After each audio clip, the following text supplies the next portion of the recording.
Olá, 7h13 da noite, o SBT News desta quinta-feira, 12 de novembro, está começando. Na edição de hoje, você vai ver que o Tribunal de Justiça suspendeu a volta às aulas e as portarias que permitiam o retorno nas regiões de risco grave de Covid-19. E você vai ver também que a preocupação com a dengue aumenta no estado. 11 municípios estão em situação de epidemia e outras cidades já estão fazendo amostragem para saber qual deve ser o cenário dos próximos meses. O SBT News já está no ar.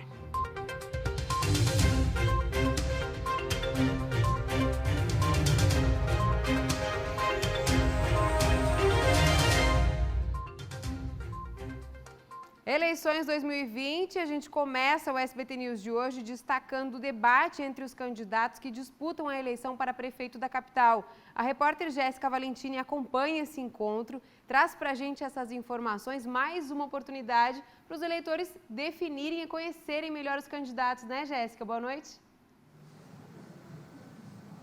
Boa noite, Cibele. Boa noite a todos que nos acompanham aqui no SBT News. Esse é o debate esperado, né? Seria o primeiro debate com os 10 candidatos promovido aqui pela OAB e também o LIDE, entidade de lideranças empresariais aqui de Santa Catarina. Mas a gente tem um candidato faltando, né? O candidato Jair Fernandes. Os outros 9 estão presentes aqui nesse debate aqui na OAB. O Orlando, o Hélio Bairros, o Alexander Brasil, o Jean Loureiro, o Pedrão, a Ângela Min, o professor Elson, o doutor Ricardo e a Gabriela Santete. Esses 9 estão presentes. Vão ser no total 4 blocos, a gente está no primeiro bloco, o debate começou pontualmente às 18h30.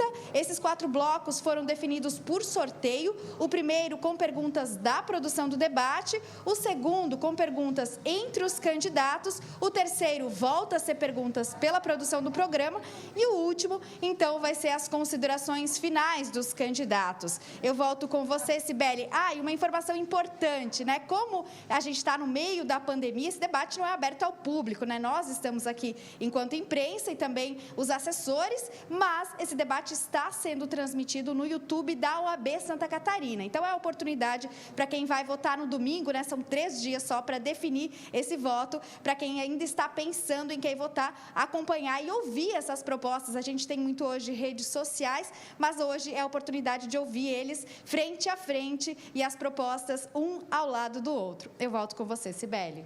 Obrigada, Jéssica, bem lembrado. Ainda falando em eleições, votos válidos, brancos, votos nulos. Você sabe a diferença? Às vésperas das eleições é importante conhecer cada um deles e a diferença na hora da contagem, olha só. É um tema que ainda confunde muita gente. Se eu anular o voto, ele não vai valer. E se eu votar em branco, vai para a legenda. É o que eu sei. Não sei se eu estou errada. Voto nulo é quando você não sabe em quem votar. Não, quando você não... não sei. O branco, até onde eu sei, ele vai para o candidato que está ganhando. E o nulo não. Ou é o contrário? Um dos dois é. Mas eu acho que o nulo é não vou votar em ninguém e o branco... Não sei, na verdade. Não. Faltando poucos dias para as eleições, é importante saber a diferença entre os tipos de voto. Os votos válidos são aqueles em que o eleitor expressa o seu desejo de votar, escolhe os candidatos, digita os números na urna e confirma. Tem também o voto em branco ou o voto nulo. Mas, afinal, qual é a diferença? A diferença é que o voto em branco é um voto que deliberadamente o eleitor não quer conceder a ninguém. E o voto nulo é um voto que o eleitor, ele, embora também possa ter esse propósito de não querer dar o voto para ninguém, ele não quis votar nulo, ou ele errou o voto, ou ele deliberadamente digitou um número inexistente. Na prática, os 2 votos têm o mesmo peso, ou melhor, não têm peso, porque nenhum deles é contabilizado como voto válido. Por isso é importante fazer uma escolha consciente antes de apertar o botão confirma. E vale lembrar que mesmo se mais da metade do eleitorado anular o voto, não, a eleição não é cancelada. De forma alguma, a quantidade de votos brancos ou nulos numa determinada eleição pode anular aquela eleição. Isso aí não existe. O que se vai considerar é, dentre aqueles eleitores que compareceram às urnas, vai se considerar os votos nominais e os votos de legenda para você chegar ao cômputo dos votos válidos. Por isso, o voto consciente é sempre a melhor opção. É melhor que se estimule o comparecimento às urnas do que essa apatia política que eventualmente possa graçar por aí. Faltam 2 dias para a eleição e hoje termina a propaganda eleitoral no rádio e na TV. Uma campanha diferente, em um cenário diferente. Vamos conversar agora com o Cláudio Prisco Paraíso, ao vivo, para analisar a campanha de 2020 em Prisco. Um ano totalmente diferente, as eleições não seriam de outra maneira, né? Como é que você avalia a campanha dos candidatos nesse ano? Boa noite. Muito boa noite, Cibele. Boa noite a todos. Como você bem disse, um ano absolutamente atípico. A pandemia, mais do que isso, a absoluta indiferença do eleitorado para com o processo eleitoral de uma maneira geral. Mas a sorte está praticamente lançada. Nesse exato momento, está sendo realizado aqui em Florianópolis o primeiro debate com os 10 candidatos à prefeitura da capital. Como você bem disse também, logo mais às 8 da noite, o último programa eleitoral gratuito de televisão. E aí é com o eleitor. Mas como será a abstenção? A Justiça Eleitoral acredita que será na mesma base de 2016. Eu, particularmente, acredito que será maior não só a abstenção, mas também os votos em branco e votos nulos. Não só pela pandemia, mas pelo desencanto, especialmente do eleitorado catarinense, para com a situação da classe política do Estado, especialmente pelo protagonismo de espetáculo vergonhoso patrocinado pela Assembleia em meio aos pedidos de impeachment. Mas, de qualquer maneira, Cibele, tem aquele voto silencioso, o eleitor que acaba chegando lá e surpreende. Portanto, não será surpresa se tivermos eleição de prefeitos que não estavam no radar como favoritos. É com você. Obrigada, Prisco. E nós continuamos falando das eleições. São José na Grande Florianópolis é a 4ª maior cidade do estado em número de habitantes. Nós vamos conhecer agora um pouco mais sobre o município. Quem são os candidatos e quais serão os desafios do próximo prefeito? Vizinho da capital, São José é um dos 4 municípios que compõem a Grande Florianópolis. Tem pouco mais de 150 quilômetros quadrados de extensão e é banhado pelas baías Norte e Sul. A cidade é a 4ª mais antiga do estado, são 270 anos de história. O IBGE estima que o número de habitantes já ultrapassou a marca de 250 mil. Às vésperas das eleições, os mais de 170 mil eleitores se preparam para eleger o próximo prefeito. São 9 candidatos concorrendo à vaga: Antônio Lemos, do Republicanos, Ari Martins, do PT, Clone Capistrano, do PL, Fernando Anselmo, do PSL, Luizinho da Regional, do PSDB, Moacir da Silva, do PDT, Orvino Coelho, do PSD, Roberto Salum, do Patriota e Tiago Paulo, do Novo. Entre os pedidos dos josefenses ao próximo gestor está o apoio e a fomentação das atividades econômicas que movimentam a cidade. O setor industrial representa a segunda economia mais importante da cidade, seguida primeiro por área econômica, né, que é o comércio e serviços. Para ter uma noção, em setembro a Fiesp divulgou, através de dados da CAGED, que houve 13 mil novos empregos em Santa Catarina e que representa 53% de toda a contratação dessa área. Mais de 1.200 indústrias, cerca de 4.800 prestadores de serviço, mais de 6.300 estabelecimentos comerciais. São José tem, de fato, um desempenho expressivo na indústria e no comércio. Mas o turismo ainda é o setor que pode ser melhor explorado, já que, segundo um levantamento da FEComércio, cerca de 84% dos turistas que chegam na capital passam por aqui. Isso porque o município é cortado pela BR-101, uma das maiores rodovias do país e o principal acesso à Grande Florianópolis.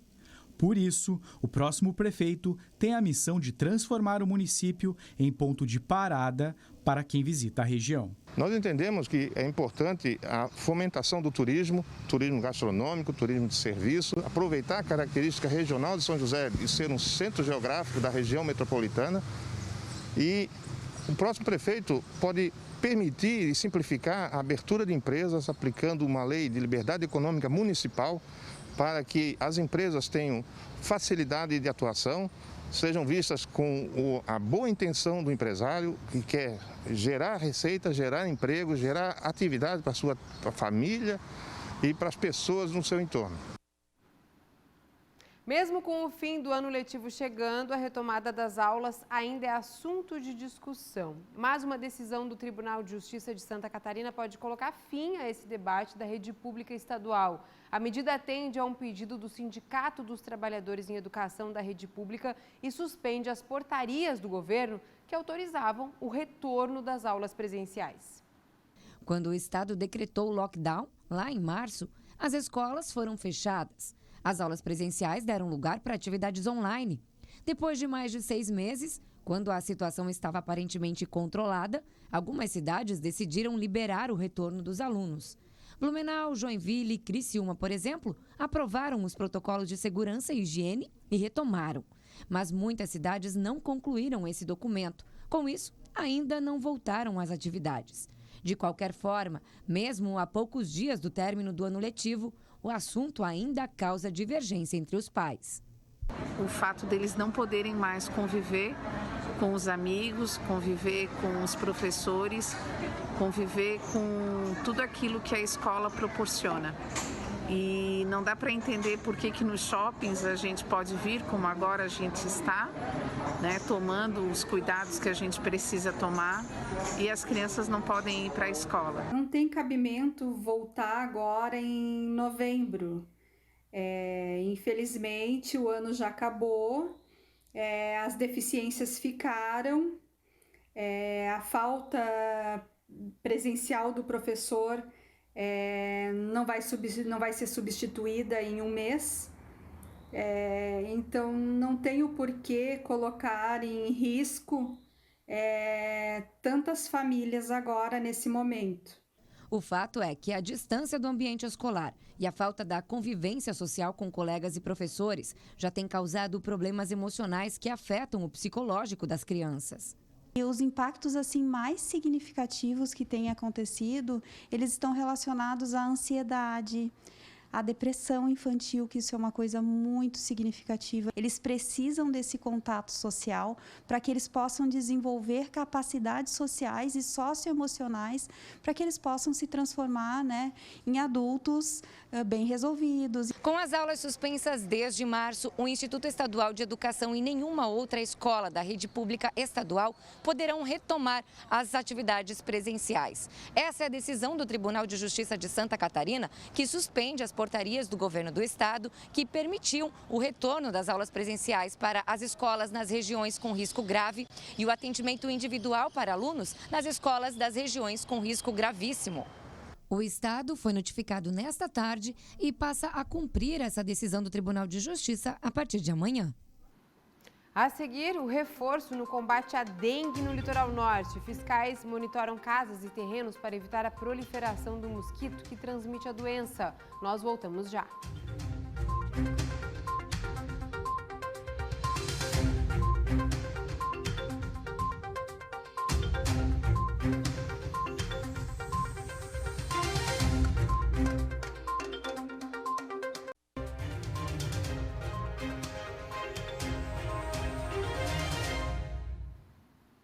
Estamos de volta. Um grave acidente entre um trem e um carro deixou 2 mulheres feridas na tarde desta quinta-feira, no bairro Pinheirinho, em Criciúma. O trem da ferrovia Tereza Cristina, que transportava carvão, bateu no veículo, com placas também de Criciúma. As 2 ocupantes do carro foram atendidas pelo Corpo de Bombeiros, mas estavam conscientes e estáveis, indicando dores pelo corpo. Elas foram encaminhadas para atendimento médico no Hospital São José e, segundo informações da Polícia Militar, no momento que o trem passava, aconteceu o sinal sonoro, porém, a motorista não teria ouvido. O trânsito na zona sul da cidade ficou com fluxo lento por mais de 30 minutos. Agora o assunto é dengue. 11 municípios estão em situação de epidemia em Santa Catarina. A Organização Mundial da Saúde considera epidemia quando a taxa de incidência é maior de 300 de casos de dengue por 100 mil habitantes. Durante essa semana, diversos municípios do estado estão realizando uma ação de amostragem para saber qual é a chance de surto ou epidemia da doença nos próximos meses. Em Itajaí, as equipes estão nas ruas. Se todos seguissem o exemplo da dona Natália, o mosquito da dengue passaria longe daqui. Deixando tudo limpo, todo dia nós duas andamos lá pelo meio do quintal, não deixa água parada em lugar nenhum, não tem recipiente em vaso de planta, limpa a caixa e a água é tudo corrente, vai tudo para o esgoto. A moradora do bairro São Vicente de Itajaí participou da ação da vigilância epidemiológica que vai fazer o levantamento rápido de índices para Aedes aegypti, conhecido como Lira. Os trabalhos começaram na última segunda-feira e seguem até a próxima semana. Essa é uma ação que acontece 2 vezes ao ano, nos meses de março e novembro. 3.500 residências vão receber a visita dos agentes de combate de endemias. E essa ação ela acontece da seguinte forma: os agentes identificam os locais onde tem água parada e fazem a coleta das larvas. Essas larvas são enviadas para o laboratório que vai detectar se são ou não do mosquito da dengue. Depois dessa análise, vai ser possível identificar se existe ou não o risco de surto ou epidemia de dengue em Itajaí.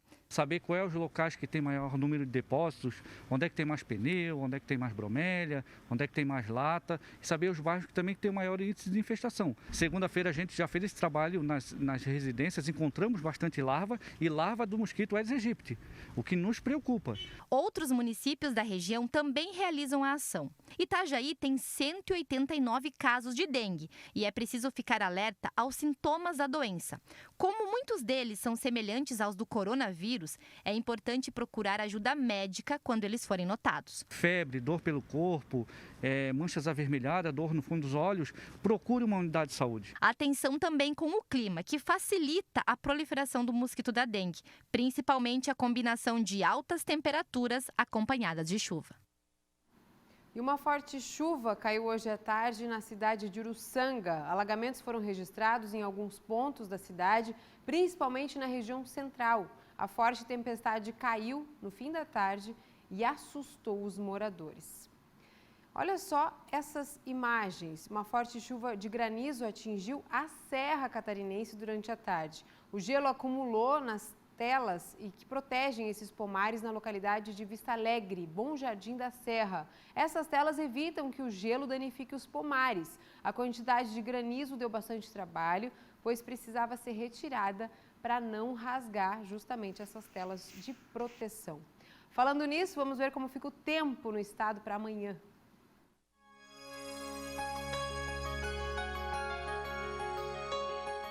A sexta-feira deve ser de sol entre nuvens no estado, mas com chance de pancadas isoladas na tarde e início da noite, principalmente no litoral. As temperaturas sobem ainda mais e ficam na casa dos 30 graus na maioria das regiões. Em Joinville, máxima de 30 e na capital, mínima de 21 e máxima de 29. Já em Criciúma, máxima de 28 graus. Em Lages, máxima de 26. No oeste, calorão com termômetros marcando 32 graus em Chapecó. Em Joinville, um dos museus mais charmosos do estado, o Memorial da Bicicleta e também a Estação da Memória de Joinville, reabriram seus espaços de exposição para visitação do público. O novo horário é de segunda a sexta-feira, das 10 da manhã às 4 horas da tarde. E a entrada para conferir as homenagens a esses veículos tão especiais é gratuita. As medidas protetivas, é claro, né, contra a Covid-19 seguem sendo aplicadas com o uso obrigatório de máscara, a disponibilização de álcool em gel para a higienização das mãos, respeito ao distanciamento social e também a limitação da capacidade de público. Com peças raras e de diferentes nacionalidades, o Memorial da Bicicleta conta a história desse meio de transporte e, com ele, se tornou um símbolo da cidade de Joinville. Fica o convite já, né, para a região de Joinville. Nós ficamos por aqui. Muito obrigada pela sua companhia, pela sua audiência. O SBT News dessa quinta-feira termina agora, mas você continua acompanhando as nossas notícias e ficando bem informado no nosso portal, scc10.com.br. Amanhã tem mais, 7h13, ao vivo, informação aqui na tela do SBT para você. Obrigada, boa noite e até amanhã.